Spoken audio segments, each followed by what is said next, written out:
Good evening, YouTube. Matt M. Roy back once again. Well, how is everybody doing tonight? As I stated in the link, I am pretty tired. Most of you by now have probably seen the upload that I did yesterday.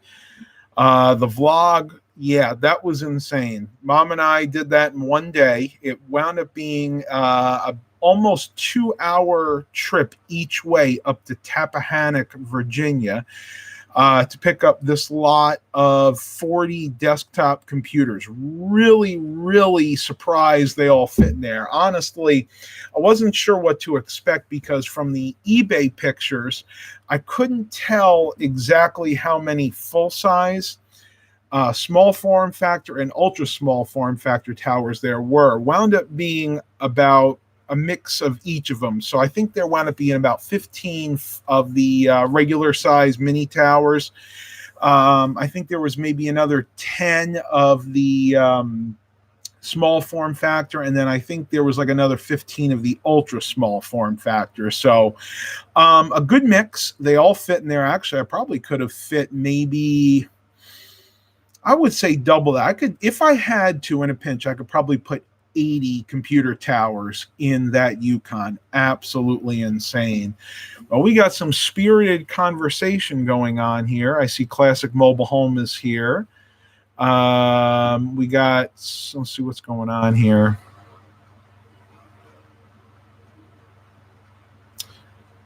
Talking about UEFI versus standard mode. I've always had, or I say legacy mode, I've always had better luck using legacy mode over UEFI, especially if the BIOS in the computer is not totally up to date. Like in these Dells that I got right now, if you look in the corner right there, yeah, please ignore my unmade bed. Can't do that for reasons, cat reasons. That's one of those Dell Optiplex 3020s. That one is a Core i3 4th gen 4160. And that the latest BIOS for that is A17. Well, it came with BIOS A08. So whoever had these computers before decided that it wasn't important to update the BIOS or just never did it. In that case, I was actually able to get Windows 10 to install via UEFI, but if it was an older revision than that, say like I think it was 07, it would not work properly. So if you are going to UEFI your Windows installation, make sure you do have the latest BIOS update. Very, very important.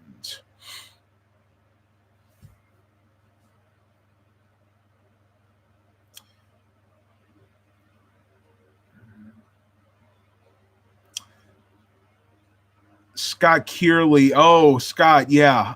He's interested in one of those ultra small form factors. Yeah, I'll talk to you afterwards about that. I gotta still sort through them. Actually, they're all in the closet right now, and yeah, we'll talk. Let me look into it. Let me see what shipping would entail. If you want, you can send me your address in a private message. Don't do it on this board here. And we'll go from there. I don't want the closet, LOL. Well, believe it or not, there's still some room left in there. I could probably fit maybe another 10 or 15 computers in there, but not much more than that. Yeah, and that's something that a lot of people don't realize. The bigger towers are generally longer lasting. I would say the ultra small form factors will last about as long as a laptop, usually 5 to 6 years. Then the small form factors, you might get 7 or 8 years. And then the mid towers, I mean, they could last 10 or 15 years. The reason being is heat dissipation. When you think about it, the smaller the unit, I don't care if it's a laptop, a tablet, or a computer tower, the more heat is going to build up in there, and heat degrades components over time. Now, I will say this. Dell did a pretty good job engineering those ultra small form factor towers.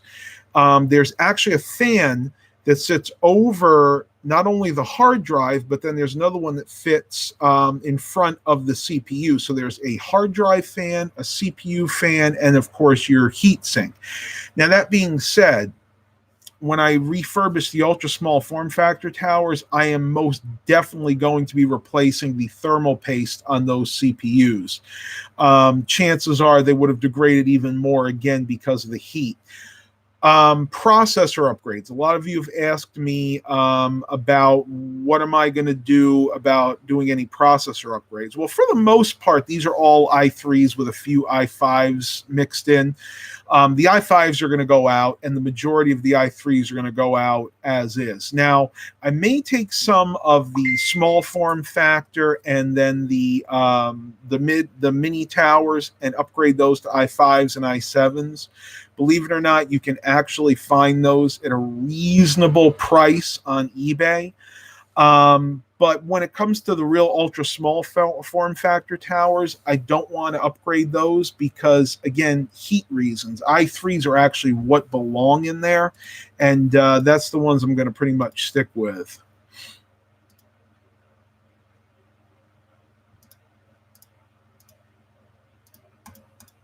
Okay. Anonymous, or whatever that number is, Mononymous, just got a 790 with an i3 at 3.3 gigahertz with a 1 terabyte Seagate and 4 gigs of RAM with Windows 8.1, and got it for $30. That's a very, very good deal. A few of the ones I have in there that I got in this last haul are 790s. I think 4 or 5, and oddly enough, those are actually a lot of the i5s. But it's funny. I looked at my cost. Now, when I factored my cost for this entire haul, I factored in the price of the computers, plus the tax I paid, and then of course my time and wear and tear on the vehicle and gas going to and from collecting these, and I came up to a total of about $1,600. So if I put that in the good old trusty Windows calculator, divide that by 40, that means I paid about $40 a piece for these towers.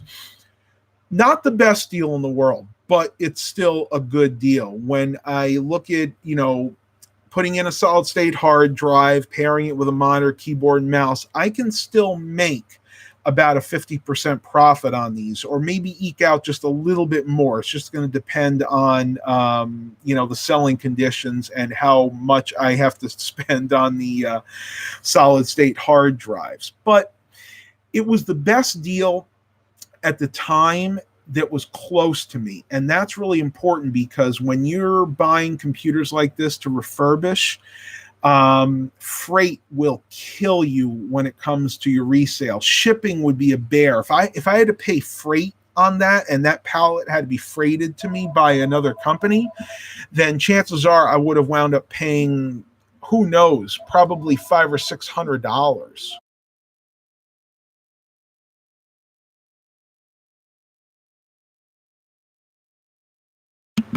So, like I said, you gotta kind of pick your battles, if you will. And I think I got a decent deal on these. It's gonna take me some time. I'm not sugarcoating. It's gonna take me probably 2 or 3 months to refurbish these and list them for sale, and then ultimately sell them. But that's okay. I got the time.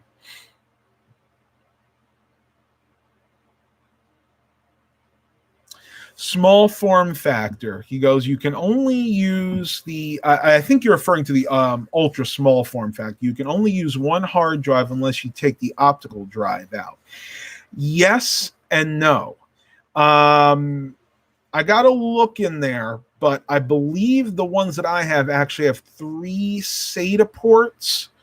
And that means that if I get an extra power cable, I can actually put a solid state hard drive in there, and they will fit in between the hard drive and the actual optical drive. That's a good point, though. I got to look closer at that. I believe the ones, again, I have do have the 3 SATA ports. Mononymous with small form factor. Do you recommend a hybrid hard drive, which is a SSD and hard drive mix? That's a hard question because with a hybrid drive, you still have the problem of heat. It's a hybrid drive. It still has the conventional hard drive in there with the motor that spins up and creates heat. So the spindle and the platters. What I would recommend for a ultra small form factor, we're going ultra small, not necessarily small form factor. We're talking about ultra small form factors. I would go straight solid state if you can, if at all possible. It's just going to be the most economical, honestly, in the long run, because your computer is going to last longer. It's not going to build up all that heat. Now, these did have conventional hard drives in there to begin with, and I'm sure if I go through them, I'm going to see some bad drives due to heat-related issues. Mark Covington, howdy, Matt. I'm joining in on my smartphone. Nice to hear from you, Mark. I haven't forgotten about you. Just again, if you've been keeping up with the vlogs, been really, really busy. And if you guys PM me, realize I may not be able to get back to you. And again, it's just because with my channel growing now by leaps and bounds, I just don't have the physical time to sit down and answer everybody's messages. So if you want to get your comment answered, if you want your voice heard, then your best bet is to attend one of my live streams. Duct tape the SSD to the hard drive. I never thought about trying that. I do use double-sided mounting tape, usually put out by the Super Glue company, and that's usually how I actually attach solid-state drives into computers. No joking, because it's very hard to get a 2.5-inch SSD to fit in a 3.5-inch computer case, because most of these Dell Optiplexes, they use that proprietary blue hard drive rail. And yeah, sometimes you can get one of those 2.5-inch to 3.5-inch metal brackets to fit, but it's really hard. You're much better off just getting some double-sided mounting tape, or duct tape, I guess would work, and just paste it to the bottom of the case. Because remember, you don't have to worry about any ESD, electrostatic discharge, because at the end of the day, there's no moving parts in there. Nothing's going to short out, even on metal. We use adhesive on SSD and laptops and some desktops all the time at work. Yeah, it's just the easiest way to do it. And I'm sure that there are a lot of techs out there that probably would boo-hoo that, saying, oh, no, that's not safe. That's never going to last. Well, you know what? Think about it. Gravity is working for you. When you mount that SSD onto the bottom of a desktop case, it's a tower, so it's sitting on the bottom of the case. You have gravity that's always pushing down on that drive. The only problem you could ever run into is if maybe you get some Yahoo out there that inverts their case and turns it upside down, but chances are you're never going to run into any problems like that. I3A60s. Yeah, I see now you could put the SSD on top of the hard drive. Yeah, and again, I do need to look at those, because now that I think about it, there were two different models, so not all of them are going to have that third SATA port. So you're right. I think a lot of those I'll probably wind up just putting in a SSD and just selling it that way. Let me go back here, because I know I missed a lot of you. And if you guys are wondering what that kind of whooshing sound is, believe it or not, it is really warm here. It's like 66 degrees here today. So I'm taking advantage of that nice temperature, and I am airing out my room. You see that fan in the window right there? That's actually blowing cool, fresh air into my bedroom, and it's something I desperately need, because, as I've said in the past, my room's over the garage, and I get all those smells that waft up. That's your word for the day, waft up from the garage, and this room gets pretty rank smelling if I don't open the window at least once a week.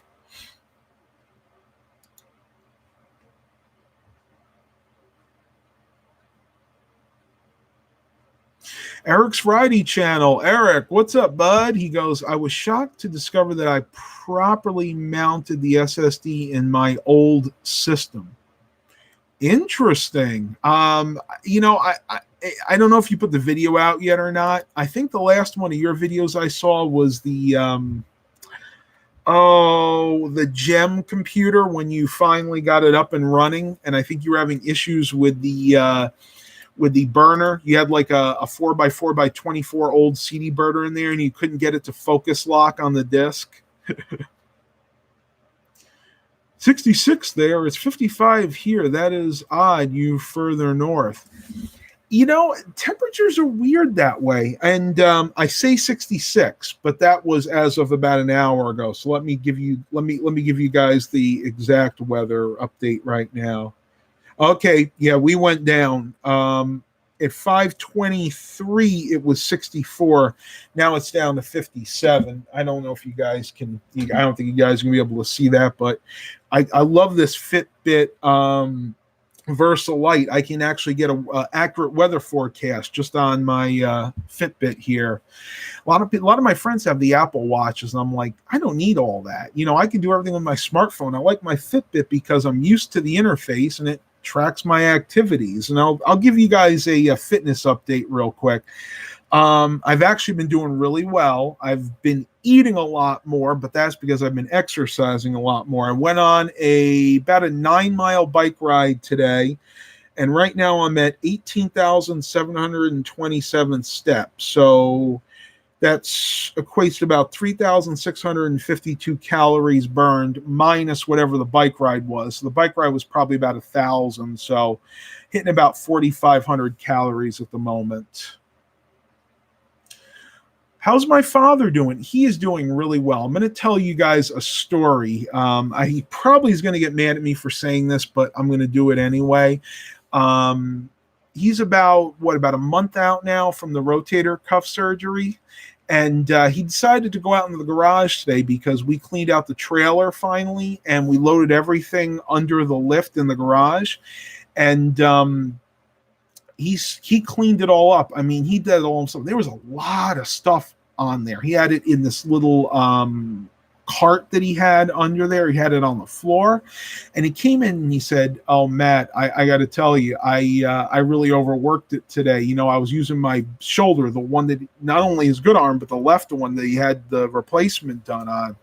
He said, I was lifting up boxes, lifting up 20, 25-pound boxes, putting things on shelves, and I was like, what are you doing? You're not supposed to do that. And then he was boasting. He's like, oh, yeah, but look, I'm so good I can do it. I'm like, yeah, Dad, but you don't want to backslide because when you have rotator cuff surgery, they actually have to cut the muscle. And the muscle has to grow back around that, I guess, what is the fake shoulder. And for 6 months, you have to be very careful because if you tear that muscle, they may have to go back in and repair it. So gonna have to watch him closely. It's he's doing a few things that are not making me happy right now. And when your parents get older, sometimes you got to remind them, hey, you shouldn't be doing that. Hey, they still have to do it to me too, honestly.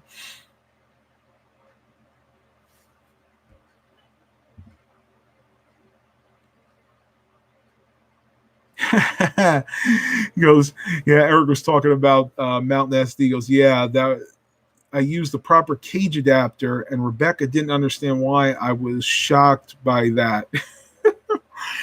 I think I've maybe used the proper cage adapter, and I'm flattered you call it that. A lot of people don't know the technical term, but maybe twice, because most of the time I just go the cheap route and just use the double-sided mounting tape, because again, it's more than sufficient. I've never had one come loose. As a matter of fact, that same double-sided mounting tape, I'd say about 10 pieces, I'm going to try to do this, is actually holding up that light right there. If you can look right up here, can you guys see that? I don't know if it'll focus, but that's what's actually holding this up, is this double-sided mounting tape. And every once in a while, it gets a little loose, but I've only had it fall on me once, and that's because I didn't push up hard enough. I had to reapply it, and it seems to be doing okay. Hasn't fell on me again anyway.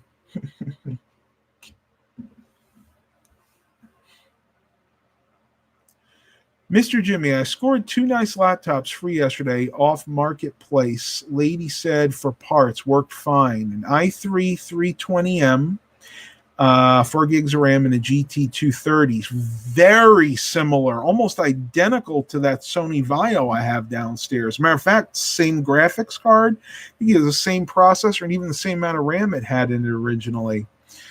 And the other an i7, 4 gigs of RAM, and a GT 630 hard 500 gig hard drive. Lady had another one for me when she has another one for me when she finds it.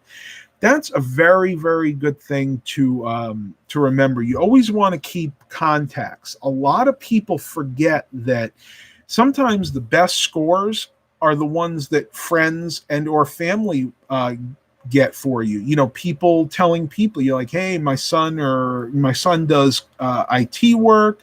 Does your company have computer systems that they are getting rid of? You know, they've upgraded and they need to get rid of their old ones. I have, believe it or not, gotten a lot of hauls that way in the past. Never any free though. A lot of you guys out there tell me that you've actually scored free computers, like bulk computers like what I had to pay for yesterday. Never gotten that many for free. I think the most computers I ever got for free were maybe like 3 or 4, and that was from a small little company. Yes, SS on the USB port means super speed, so that equates to USB 3.0. Sometimes the actual insert in there will be blue. Sometimes it won't be. Usually on the older ones, you'll actually see like the little plastic piece inside the USB port will be blue, and that was because the only thing I could figure is maybe they wanted to be able to discern it from the older 2.0 ports. Now they don't even bother doing that. They just keep them all black, and the ports that are USB 3.0, they just put SS in front of the little USB emblem.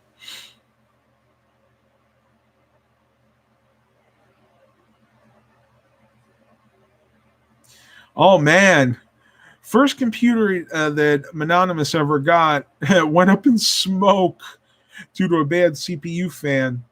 My uncle had an old compact Presario 5000 series. It was the one that had the neon changeable color faces, like you go from blue to red to all these different colors. And this was back in the late 90s, early 2000s. And his had you could get him in the Intel or the AMD. He had the AMD Athlon, not even the XP. This was before that. This was the original Athlon. And if you know anything about the original Athlon CPUs, like I think his was maybe like a gigahertz or 900 megahertz, they ran really hot. So what happened was one day he was using the computer and he started smelling something burning. He's like, I'm not smoking.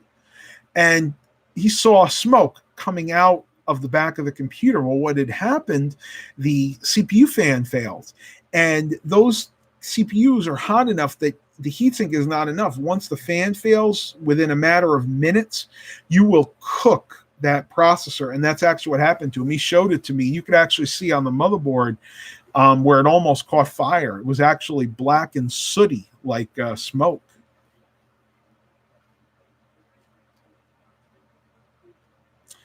Lazy Fish Keeper, did you get a chance to check out any of the computers you got yesterday?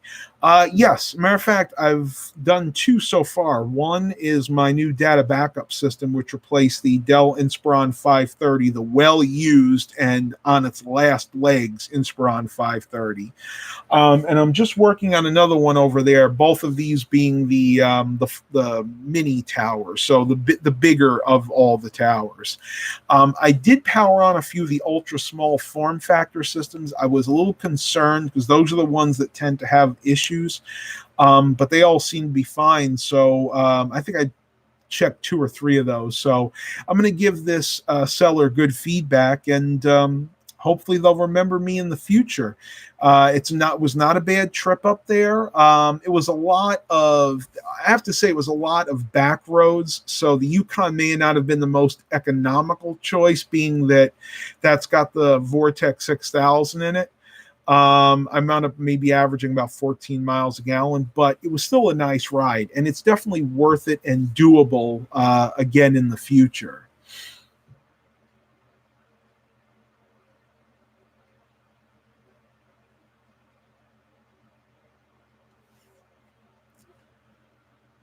Eric's Friday channel. Oh, sorry. I told you guys I was tired today. My Lioness Tech Tip Stealth water bottle is on the UPS truck out for delivery. Hopefully, it will be here soon. Yeah, I think I need to start branding. What do you guys think? You guys think I need to do like what Lioness's Tech Tips does? Should I start getting some merchandise? Maybe some Matt Emroy water bottles, maybe some Matt Emroy shirts. I don't know. Let me know if you guys would be interested in that. I'm not a huge channel like he is, but I know a lot of people started small and worked their way up. By the way, check out the shirt, Bob's Big Boy. Can't remember who it was. I think it was Mr. Jimmy said he loved this shirt. This shirt is going to have to be retired very soon because this is an extra large. And on top of that, it's really stretched out. So, I mean, it's like a moo-moo on me. It is just so loose, especially being I wear a large now and sometimes a medium if they run big.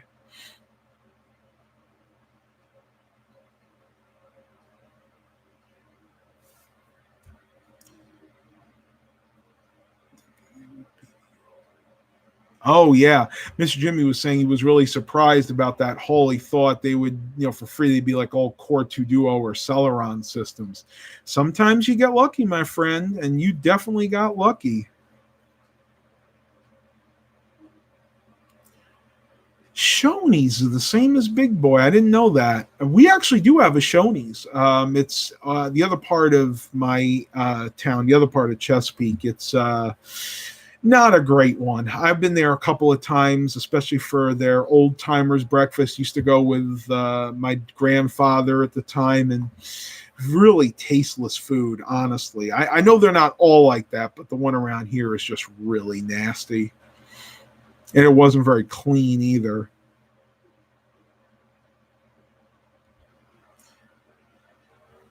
Eric goes, I'm thinking of seeing if I can get someone to make a channel logo for me. I'm not big enough for merch yet.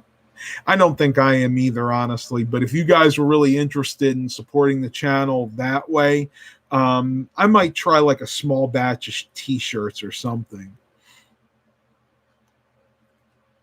I need to try Shoney's again, but I really would rather not go to one of the ones, the one here. I'd love to find one somewhere else. I don't know if there's any, maybe like in North Carolina, because I am very close to North Carolina. But I try it again. If the food was decent, I would probably go back. But the one where we are, I've been there twice, and both times the food was just tasteless. WW Souls, this is a good question. What was your favorite item on the menu when you used to work at Sonic? Okay. It's actually not on the menu anymore. It was the Pepper Jack Patty Melt, and it was an awesome, awesome thing. I'll tell you how it was made. It was the two pieces of the Texas toast that they use for the breakfast toasters. It was two beef patties, and in between each patty, so it was a beef patty, piece of pepper jack cheese, beef patty, piece of pepper jack cheese, and then on top of that was sautéed onions. And then you could either get, and you could put mayonnaise on. I think it actually came with mayonnaise, and I would put mayonnaise and ketchup on it, and that was the best burger slash patty melt I have ever had.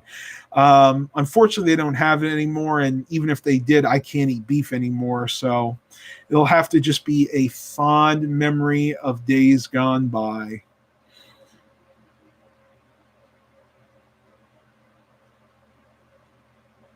Yes, Eric's Variety Channel. Yeah, if you guys have not been on Eric's Variety Channel, formerly Eric Brunhammer's channel, make sure you go subscribe because he definitely has some really good content. He does even more tech-related videos than I've been doing in recent months. Oh, before I forget, give you guys an update. The MCS right there. component stereo system, the curbside pickup is doing phenomenally. I actually have it working 100%. It was funny when I first got it. Only the radio and the turntable worked. The CD player would not, the laser would not focus lock on any CDs, and neither of the cassette players would work. They were just totally gummed up. So the first thing I got working were the cassette players. I was able to spray in some contact electrical cleaner and some lubricant, and I was able to go ahead and free everything up. I was actually really surprised that the belts were in good shape. It wasn't a problem with the belts. It was just it hadn't been used in so long, everything had seized up. So those are working good now. And then the very last thing I got working was the CD player. And the way they designed that, you really can't take it apart. So the only thing I could do was spray a whole bunch of electrical cleaner in there, run my CD cleaner through, and just pray that it was able to clean the laser. And sure enough, it did. So that thing is working phenomenally. There. Yeah, you get the idea. But I'm enjoying it. I'm using it every night. What brand is the record player? The whole thing is an MCS brand, which was put out by J.C. Penney. So chances are it's a BSR turntable. If I had to make a guess, though, someone did tell me that Technics actually made the MCS brand. So I'm not sure. It could be a Technics turntable too. I need to take a breath here.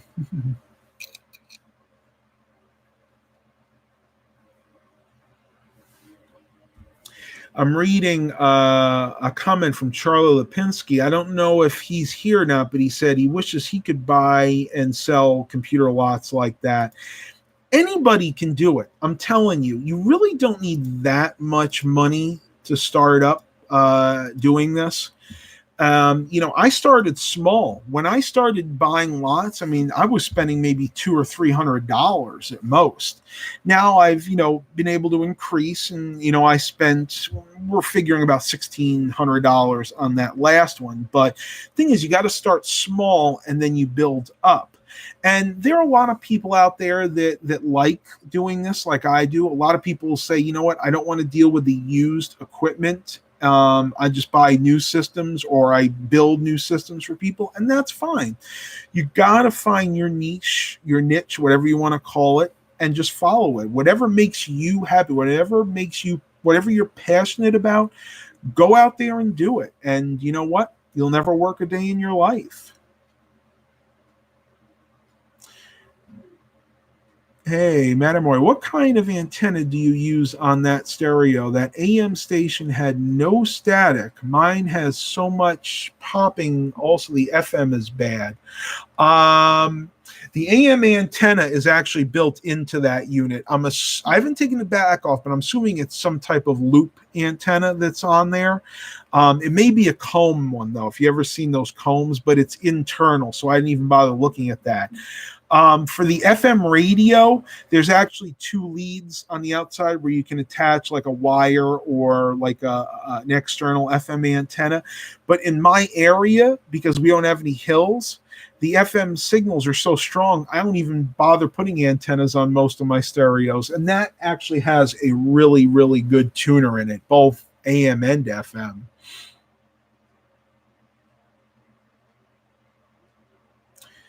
Some of those new pre-built systems there being sold are crap compared to those older i5, i7 systems. Okay. I'm glad you mentioned that, because that is one of the reasons that I opt for buying and refurbishing really more of the Dell Optiplexes than anything. The Dell Optiplex line is their business line, and they are die-hard bulletproof. I mean, they are made like beasts. They have really good motherboards, really good cases, really good power supplies. All the components are top-notch. So chances are, if I refurbish one of those, that computer will be in service longer than if I went out and built a computer brand new from scratch, from off-the-shelf parts. And that is one reason that I go this route. Not to mention the fact that in the long run, I actually will make a larger profit doing this. So it's a win-win. It's a win for me, profit-wise, and it's actually a win for the customer, the person that buys the system. Good question. Very good question.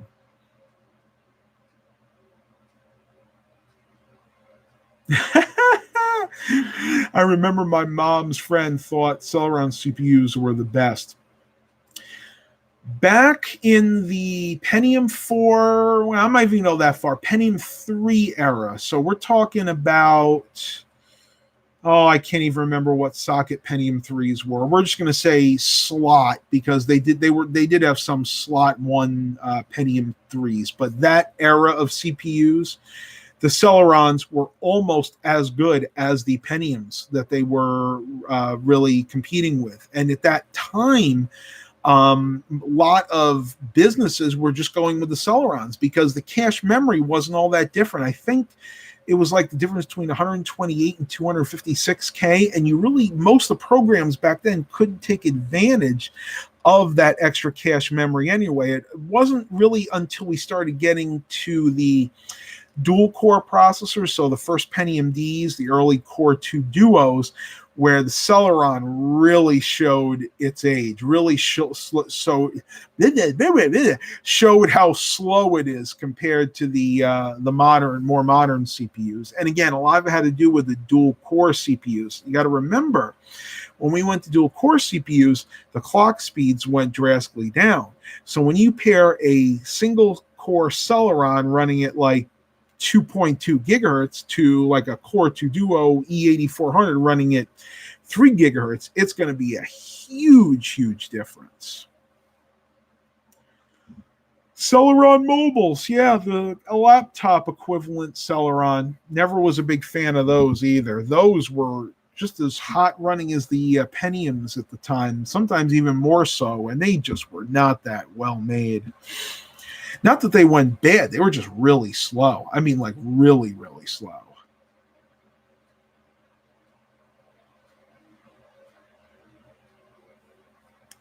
Good old 1.6 gigahertz with no hyperthreading and 1 core. Yeah, you're not going to be doing much with that. Basic word processing.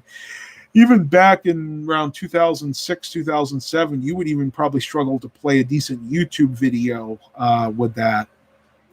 All right, so let's move on a little bit. We've been talking about tech. We're 37 minutes in.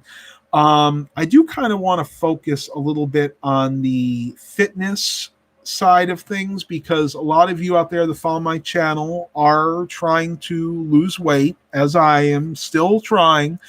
I have relegated to the fact that it'll be a continuous battle probably for the rest of my life.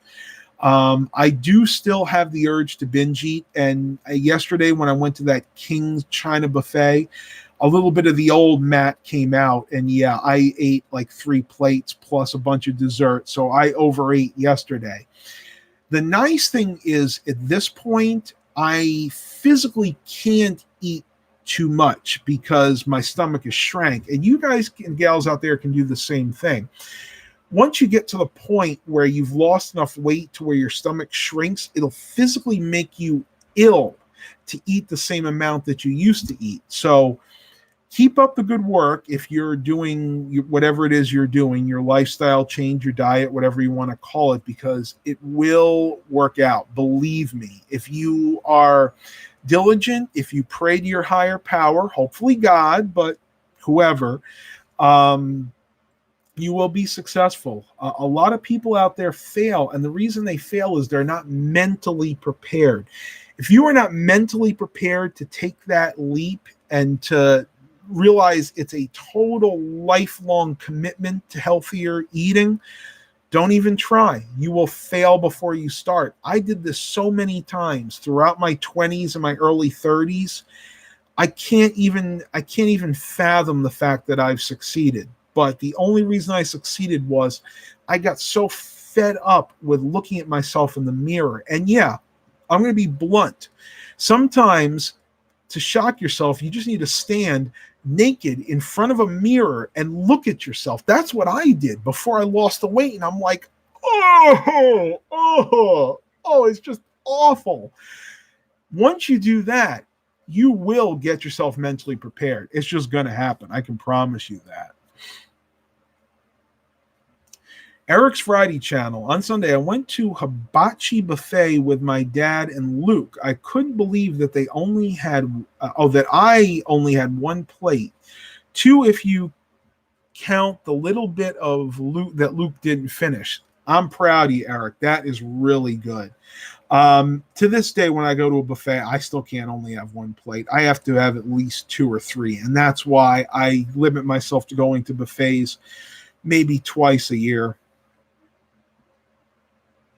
Nick Roberts, I'm 113 kilograms. I bike ride every day, eat everything, and have done diet, exercise, but seem to always be around 105 to 110. I'll have to do the conversion there because we're in pounds here.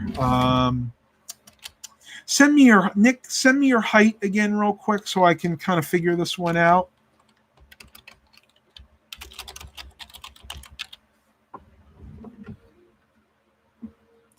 Okay, so about 250-ish pounds. Now, don't say that. No, we're not going down that road. Okay. Here is something that I have learned from the lifestyle change. There is going to be a point where your body says, that's it. You have lost all the weight you're going to lose. There is just no more to lose. Now, looking at what you've given me here, I could tell you right now that you can lose weight. If you are 5'4" and about that, then yeah, you definitely need to lose some weight. Here is a good rule of thumb. Atkins diet, low carb, keto, whatever you want to call it, none of that works long term. I've found that the only way to succeed long term is to incorporate all of the food groups, everything in moderation. So fruits, vegetables, proteins, fats, and we're going to include in the fats like dairy, cheese. You've got to follow that good old food pyramid that they discontinued like back in the early 2000s. It used to be plastered all over the school. I don't like low carb. Low carb may be a good way to jumpstart a diet/lifestyle change, but long term, it's just not sustainable. Now, that being said, when you're trying to start losing weight at first, you do want to cut out a good portion of your carbs because, again, that will start your weight loss journey. But I would say within a month or two, you need to start adding those carbs back in. Now, the cool thing about that is by that point in time, as long as you've exercised, because you're going to want to go ahead and start an exercise routine, by that point, you should have lost enough and you should have gained enough endurance to be able to manage eating some carbs. And you want to go with the complex carbs. So we're talking about whole grains, wheats, so things like oatmeal, steel cut oatmeal being the best, whole grain breads. You want to stay away from all the highly processed items out there. So your tasty cakes, your Hostess Twinkies, all that highly processed, highly refined, sugary food. Forget it. You're not going to be eating that, at least for a good long while. Now, the nice thing about it is once you get down to your goal weight or close to your goal weight, you can start eating some of that stuff again. But remember, it is a journey. It took me 2 years to lose all that weight. And don't think it's going to happen overnight. But if you really put your mind to it and you're mentally ready, you can physically do it. Yeah, high fructose corn syrup is another one of those words for sugar. Actually, it's even worse than real sugar. I would much prefer to see people eat real sugar. I actually eat raw, pure cane sugar in my coffee. I don't even use the white granulated sugar anymore. Chronometer. No, never heard of it. Oh, boy. Yep. Here's Milo. Hey, bud. Come here, Milo.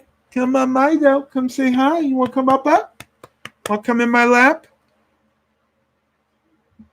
Yanks One fans are fan '09. Low carb, no carb is fine. I have done it for a year and a half. You get used to it, and it's a routine. Maybe for some people it'll work, but on the whole, I don't like it because it's not sustainable. The majority of the people out there are not going to be able to handle not eating carbs the rest of their lives. It's just not realistic. So I say go for the low carb initially, few months, 2, 3, 4 months to jumpstart your diet, and then start adding some of your carbs back in. Have you ever fasted just drinking water for like a week? Not a week. The longest I've ever fasted is 3 days, just drinking water. And that was really hard. I intermittent fast. So I'll stop eating usually around 3 or 4 at night, and I won't eat till the next morning. So what is that? 12, 13, 14, about 15 or 16 hours. I usually eat around 7 or 8. And that's a good rule of thumb. That's your 16-8. So excuse me. Hey, Milo, got caught with your paw on the cookie jar, didn't you, bud? Down. Sorry about that. So it's the 16-8 rule. So 16 hours not eating, 8 hours eating. And that really is all you need to do. Now, if you're talking about like a spiritual fast, that's something totally different. That's not for losing weight. That would be for religious purposes. But for dietary purposes, really intermittent fasting is all you're ever going to really need to do. I-386. Oh boy, I think this is going to be a carbon copy of me, but I'm going to read it anyway. I have a habit of eating real fast. I picked it up working at Kroger, only having 15-minute breaks. I know that it is bad and it's hard to break. It is. I've eaten fast my entire life. Now, the good news is, with a very few exceptions, just eating fast is not going to physically hurt you, other than the fact you're not going to give your body enough time to tell you that it's full. If you want to kind of try to break the habit, I'll give you a little example. In the morning, I have 2 servings of oatmeal, and it takes me about an hour to eat that. And I have to reheat it usually 2 or 3 times in the microwave. That's because I busy myself doing other things. Like I'll maybe be refurbishing one of the computers. I'll be cooking breakfast for the next day because I actually prepare my steel cut oatmeal a day in advance. So I busy myself with other tasks. That way I force myself to eat slower. Now, if you're at work, that's not going to be really possible, but the best thing I could tell you to do is when you're not working, you're at home, give that a try. See if that helps you maybe slow down your eating pace a little bit.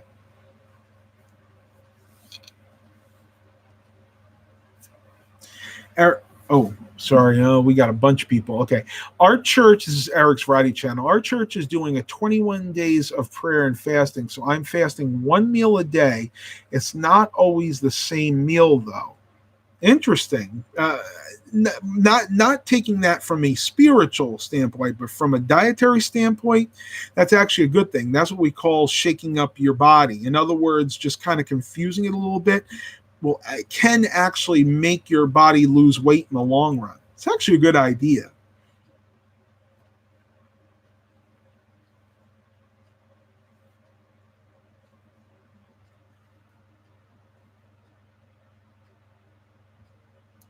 Two minutes. I don't think I can eat a whole meal in 2 minutes. I think my fastest is maybe 5 minutes. Well, let's see. For lunch, I'll usually have like a chicken salad sandwich and a cup of my 15 bean soup. And that probably takes me 10, 15 minutes to eat. And I have to force myself because I am one of those very fast eaters. It's just me. That's just the way I am. I've always been that way. Man, I need to readjust these again. They're falling off. All right, we got 16 watchers. We're going to try to make it to an hour tonight. We got another 10 minutes here. We'll see if we can make it. I am really tired.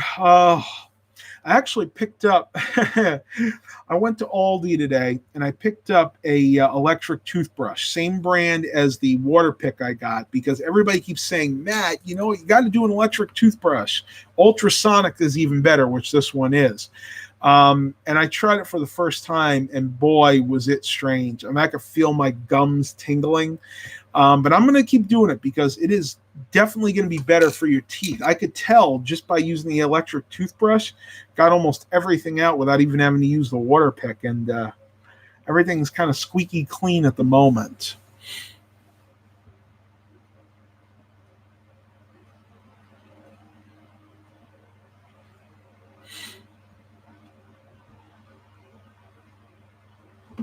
What you doing? Milo's being really weird right now. I don't know. I really want to drink a water, but it's at the top of the steps there. I didn't put it quite close enough, so I got about another 10 minutes and I can get a drink of water.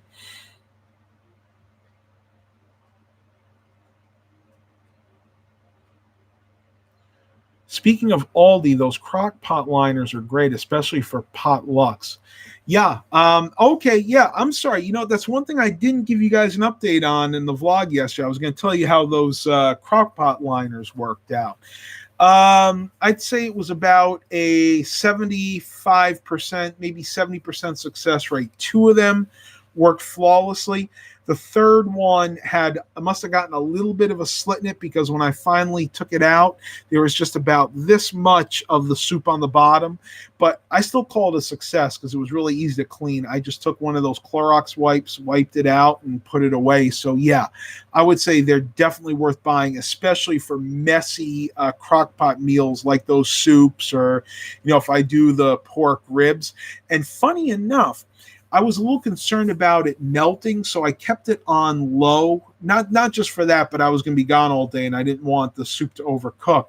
But I think it would still work well on high too, though I'd be very careful, because you got to remember they are plastic. So even though it's BPA free, if that melts, it's still not that healthy for you. So if you do use those crockpot liners, I would probably say stick to the low setting.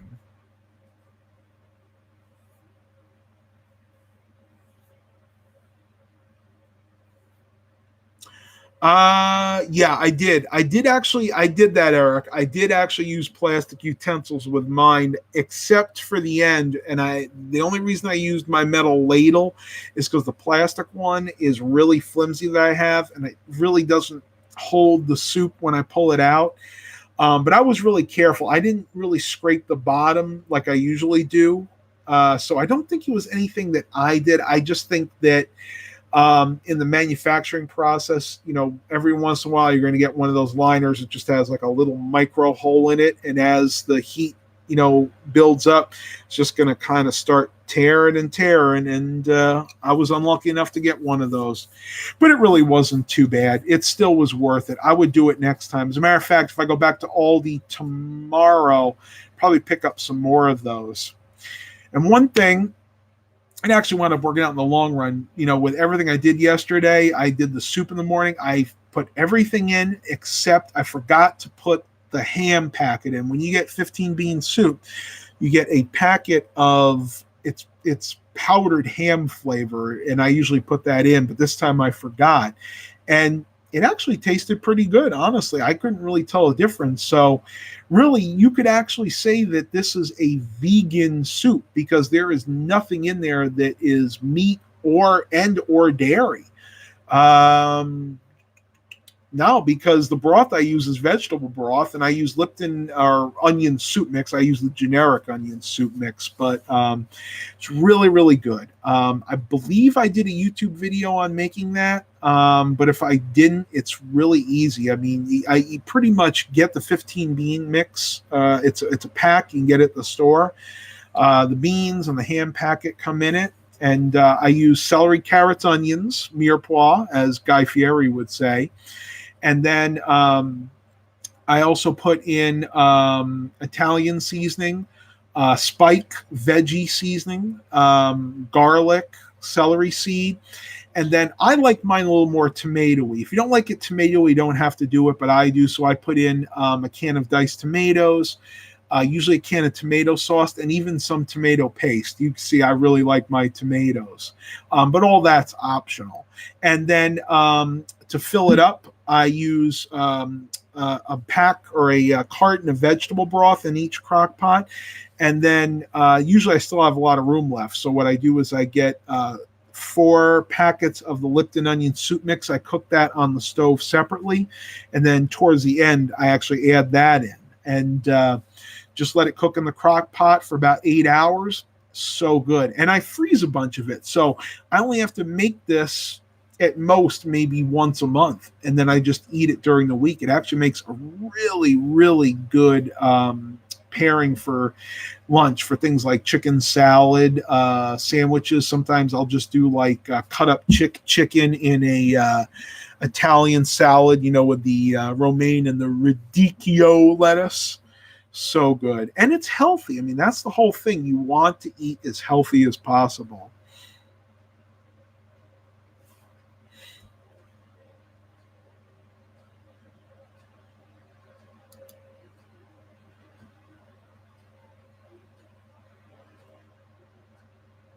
All right, Nick Roberts, he's heading out. Been up for 29 hours. Yeah, please get some sleep, buddy. I've been there before. Not by choice. Usually just insomnia gets the best of me. Okay, I got to give Classic Mobile Home some attention here. You skip over and went to Eric. Let me see. Matt, can you resub to my YouTube? Thank you. Actually, I did. Just check your sub box. Adam's here. Oh my gosh, Adam, I haven't seen you in a while. I like that pic you put up. That was cool. You have to tell me how you did that. You probably did that through your cell phone. Actually, I think mine can do that too. Scott goes, did the shocks make it through well with the haul? LOL. Yeah, it was a little bit of a low rider for a while, but actually the rear shocks in there were replaced with originally it would have been, I believe, an airbag in the back, but now it's just traditional shocks. The airbag probably failed years ago. But it seems to be really good. I need to see if they're conventional shocks or air shocks, because if they're air shocks, then there should be like a little nipple underneath there where I can actually put an air compressor to it, like you fill up a tire, and you actually pump the air shocks up. But they may just be conventional shocks. I haven't really looked underneath, honestly.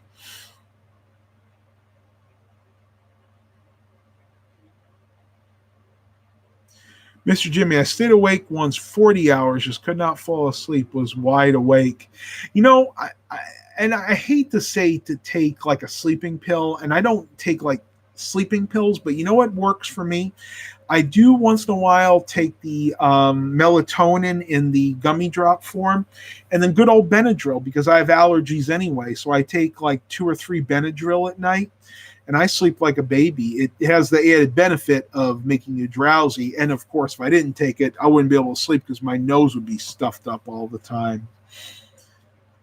Yeah, I'm not sure what's going on in Classic Mobile Home. I'll look into it. I know I subbed to you, but we're going to move on from here.